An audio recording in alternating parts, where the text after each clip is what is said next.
जय श्री कल की। ओम नमो भगवते वासुदेवाय।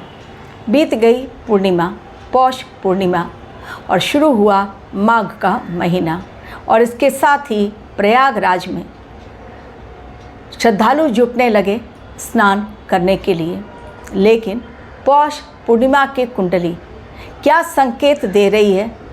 15 फरवरी तक जब जब स्नान करने का शुभ मुहूर्त निकाला गया है, उस समय श्रद्धालुओं की भीड़ ज़्यादा रहेगी, लेकिन बाकी दिनों में भी यानी 15 फरवरी तक जाते रहेंगे श्रद्धालु और जाकर प्रयागराज में डुबकी लगाएंगे, अपनी आस्था की डुबकी, एवं इस माघ मेला में सम्मिलित होकर अपने आप को सौभाग्यशाली बनाएंगे। लेकिन ये समय 15 फरवरी तक केवल एक दिन बीत जाने से मैंने ये कभी नहीं कहा कि अब प्रयागराज में सब कुछ चंगा है। जी हाँ, सब कुछ ओके, प्रयागराज में ऑल इज़ वेल अभी भी दिखलाई नहीं पड़ रहा है।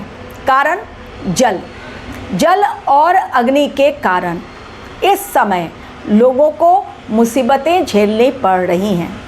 बीमारी के बारे में आप लोगों को मैंने कहा था, देखिए किस प्रकार वो भविष्यवाणी सत्य साबित हो रही है कि बहुत कोरोना की तरह एपिडेमिक तो नहीं फैलेगा, लेकिन छोटी मोटी बीमारियां पेट से जुड़ी हुई, जल से जुड़ी हुई जो लोगों को परेशान करेंगी, हॉस्पिटलाइज्ड होना पड़ेगा लोगों को। इंदौर के बाद अब गुजरात में भी ऐसा ही मामला जल के कारण सामने आया है। इंदौर में प्रदूषित पानी पीने के कारण 15 लोगों की मौतें हो गई और बहुत सारे लोग हॉस्पिटलाइज्ड हैं, ट्रीटमेंट चल रहा है। लेकिन अब भी टैंकर का जो पानी आ रहा है वो भी बिल्कुल साफ़ नहीं, क्योंकि उसे भी उबाल कर पीने की सलाह दी जा रही है। लेकिन गुजरात में अचानक से हड़कंप तब मच गया जब 100 से ज़्यादा केसेस टाइफाइड के निकल कर सामने आए। यानी जल के कारण टाइफाइड वहाँ पर फैल चुका है, और टाइफाइड की बीमारी ऐसी जिसके अंदर लोगों को तकलीफ़ें बहुत ज़्यादा होती हैं, और 100 से ज़्यादा लोग यदि बीमार पड़ गए हैं, और ये भी गुजरात के गांधीनगर में, जो गुजरात की राजधानी है गांधीनगर, वहाँ पर ये केस सामने आया है। तो स्टार्टिंग ऑफ द ईयर से ही बीमारियों का प्रकोप फैलता चला जा रहा है। इसलिए मैंने कहा यदि आप लोग प्रयागराज जा रहे हैं, वहाँ पर भी लोग जल में डुबकी लगाएंगे, गंदगी फैलाएंगे। पहले भी कुंभ मेला में भी ऐसी ही गंदगी देखी गई थी, एवं पानी में भी कई प्रकार के कीटाणु पाए गए थे, जिसे लेकर बहुत शोरगुल मचा था। हालांकि सरकार ने कहा था कि नई सफाई बार बार की जा रही है। अब जो लोग नहाने जा रहे हैं, डुबकी लगाने जा रहे हैं, सबसे पहले डुबकी लगाने के बाद उन्हें अपने आप को भी स्वच्छ पानी से स्नान कर लेना चाहिए। कारण वहाँ पर बहुत सारे लोग ऐसे आ रहे हैं। अब कौन किस रोग से पीड़ित है और किस प्रकार वो आस्था की डुबकी लगाते हुए पानी को कैसा गंदा कर रहा है, ये किसी को नहीं पता। तो जल से जुड़ी हुई आपदा दिखलाई पड़ रही है, केवल प्रयागराज में नहीं बल्कि सभी जगहों पर जहाँ जहाँ पर लोग जल के किनारे रहते हैं। चाहे वो बाढ़ हो, सुनामी हो, जल में डूबने के कारण मौतें हो, जल से फैलने वाली बीमारी हो। जल, अग्नि और पृथ्वी तत्व तीनों का मैंने वीडियो दिया है कि इस समय जल से जुड़ी हुई आपदा, अग्नि कांड एवं पृथ्वी से जुड़ी हुई आपदा यानी भूकंप का कहर लोग झेलेंगे। केवल हमारे देश में नहीं बल्कि बाहर के देशों में भी। और भूकंप की श्रृंखला आप लगातार देख रहे हैं, एक के बाद एक स्टार्ट हो गई है। म्यांमार हो गया, जापान हो गया, मैक्सिको हो गया, एक के पश्चात एक लगातार भूकंप आते चले जा रहे हैं। अब आज के मेरा वीडियो कि 3 तारीख जो पौष पूर्णिमा बीत गई और माघ का महीना शुरू हुआ, 15 फरवरी तक जल और अग्नि एवं भूकंप से किस प्रकार तबाही मच सकती है, क्यों रहना है सचेत हमें, क्योंकि दिखलाई जो पड़ रहा है उसकी हम अनदेखी यदि करते हैं तो जीवन पर वो भारी पड़ सकता है। इसलिए कदापि ये ना सोचें कि एक दिन यदि स्नान का पहला दिन सही तरीके से बीत गया तो 15 फरवरी तक, हालांकि यूपी सरकार योगी आदित्यनाथ बहुत केयरफुली हर चीज़ को हैंडल कर रहे हैं, टीम को लगाई गई है जगह जगह पर। यदि आग से कुछ प्रॉब्लम होती है या जल के कारण, तो वहाँ पर रेस्क्यू टीम ऑलरेडी मौजूद है। हर कदम पर नज़रें गड़ाए हुए हैं हमारे यूपी के सीएम यानी योगी आदित्यनाथ और उनकी टीम। लेकिन अपनी सुरक्षा अपने हाथ होनी चाहिए। कुंभ मेला में भी इतनी भीड़ आ गई थी और बार बार अग्निकांड के मामले सामने आए थे, एवं जल में भी और उसके पश्चात भगदड़ के कारण भी चीज़ें अस्थिर करने वाली थीं। इस समय भी 3 तारीख की पौष कुंडली इसी ओर इशारा कर रही है, क्योंकि मौनी अमावस्या का दिन वो दिन आने वाला है जिस दिन भक्तगण लाखों की संख्या में पहुंचेंगे प्रयागराज डुबकी लगाने के लिए।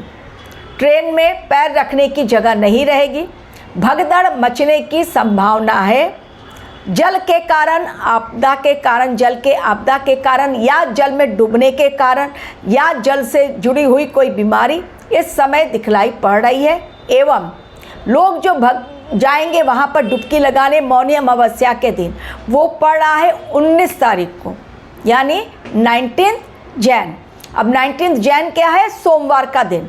तो वैसे भी शिव भक्त वहाँ पहुँचेंगे और जो भी वहाँ पर प्रयागराज में जाना चाहते हैं, डुबकी लगाना चाहते हैं, वो लोग भी वहाँ पर पहुँचेंगे। सभी को पुण्य कमाना है। लेकिन इसी दौरान जो भीड़ होगी वो आउट ऑफ कंट्रोल हो जाएगी, जिसके कारण भगदड़ हो या जल में डूबने के कारण प्रॉब्लम हो। कुछ ऐसे स्टैम्पिड दिखलाई पड़ रहे हैं, यानी संहार, जनहानि दिखलाई पड़ रही है। लेकिन ऐसा नहीं कि मैंने कह दिया तो आप लोग ना जाएं बिल्कुल, लेकिन अपनी सुरक्षा खुद अपने हाथों लेकर, यानी केवल योगी आदित्यनाथ के भरोसे मत जाएं कि उन्होंने कर दिया है, निश्चिंत होकर हम पहुँचे, डुबकी लगा लें। अफवाह से बचें, क्योंकि लोग ऐसे समय में अक्सर अफवाह फैला देते हैं और अफवाह के कारण लोगों में भगदड़ मचने के कारण लोगों की जानें जाती हैं। छोटे बच्चों को न ले जाएं घर से बाहर इस दिन, मौनी अमावस्या के दिन, तो ज़्यादा बेहतर है। यानी 3 जनवरी पौष पूर्णिमा की कुंडली संकेत दे रही है अग्नि के कारण, जल के कारण और भूकंप के कारण जनहानि हो सकती है 15 फरवरी तक। 15 फरवरी अंतिम स्नान है, 15 फरवरी तक। एवं रिसेंटली जो एक इंसिडेंट हो गया डोनाल्ड ट्रंप ने जो किया, क्या वो सही था? मेरे अकॉर्डिंग नहीं, क्योंकि उन्होंने राष्ट्रपति को न सिर्फ कैप्चर किया, अपने अंडर में लिया, बल्कि उनको हथकड़ियाँ भी लगा दी। जी हाँ, उनको हथकड़ियाँ भी लगा दी और उनके चेहरे पर नकाब डाल दिया ताकि उनको पता ना चल सके उन्हें कहाँ ले जाया जा रहा है। अब कोर्ट केस चलेगा उनके ऊपर। ये तरीका बिल्कुल गलत। बहुत सारे देशों ने ऑब्जेक्शन लिया और जो डोनाल्ड ट्रंप कर रहे हैं अब उनके लिए ही ये उनके गलत कार्य विनाश की खाई खोद रहे हैं, जो उन्हें अभी दिखलाई नहीं पड़ रहा, अभी समझ में नहीं आ रहा है। आने वाले समय में अमेरिका में अस्थिर होंगे हालात। लैटिन अमेरिकी देश जितने भी हैं वो सभी अब डर गए हैं। केवल ड्रग के लिए इन्होंने ये हमला नहीं किया है जिसमें 40 लोगों की मौतें हो गई और राष्ट्रपति को उन्होंने अपने कब्जे में ले लिया, हाईजैक कर लिया सीधा रातों रात, और लाइव देख रहे थे बैठ के कैसे क्या हो रहा है। ये बिल्कुल सही नहीं किया। और अभी उन्होंने और चेतावनी दे दी है मैक्सिको को, क्यूबा को, कि अगली बारी अपनी जान बचा लो, अपनी जान यदि बचा सकते हो तो बचा लो। पेट्रो को उन्होंने दे दी है धमकी कि अब अगला नंबर जो है आ सकता है, तो अपनी जान बचाओ, अपने लिए देख लो कि किस प्रकार जान बचती है। क्योंकि उनका कहना है कि पेट्रो जो हैं वो कोकीन का व्यापार करते हैं और कोकीन भेजते हैं वो संयुक्त राज्य अमेरिका में। इसके लिए अब उन्होंने उनको भी धमकी दी और डोनाल्ड ट्रंप की धमकी बेकार नहीं जाती। जहाँ पर निशाना वो लगाते हैं पूरी तरह जीत कर ही दम लेते हैं। लेकिन ये पूरी दुनिया के लिए एक बहुत बड़ा खतरा, यानी किसी भी देश पर हमला करो, वहाँ पर राजनीतिक अस्थिरता फैला दो, वहाँ पर सत्ता परिवर्तन कर लो और वहाँ के जो भी चीज़ें हैं उन पर अपना हक जमा लो। जैसे कि वेनेजुएला में तेल का भंडार मैंने कहा बहुत ज़्यादा है। अब उन्होंने क्या कहा कि वो तेल का भंडार मेरी कस्टडी में, अब हम उन तेल को बेचेंगे। यानी तेल के ऊपर उनकी नज़र थी। इसके कारण उन्होंने वहाँ के राष्ट्रपति को अपने कब्जे में लेकर सत्ता परिवर्तन कर दिया। ये उनके लिए खतरनाक हो गया है, क्योंकि उनके कर्म बिल्कुल गलत साबित हुए हैं।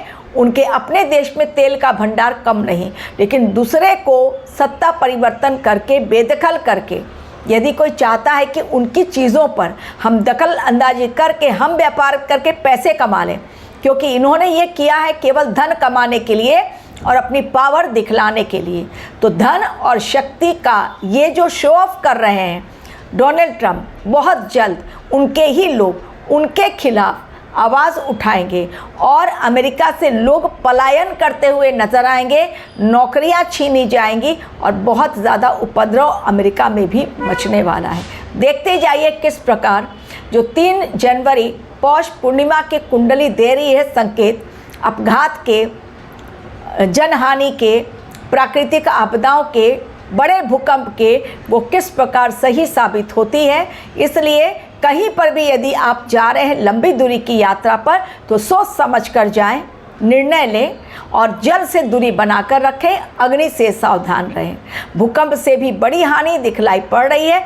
ऑलरेडी मैंने किन राज्यों पर खतरा है और किन देशों पर, इसके लिए वीडियो आप लोगों तक पहुंचा दिया है। Thank you very much for watching.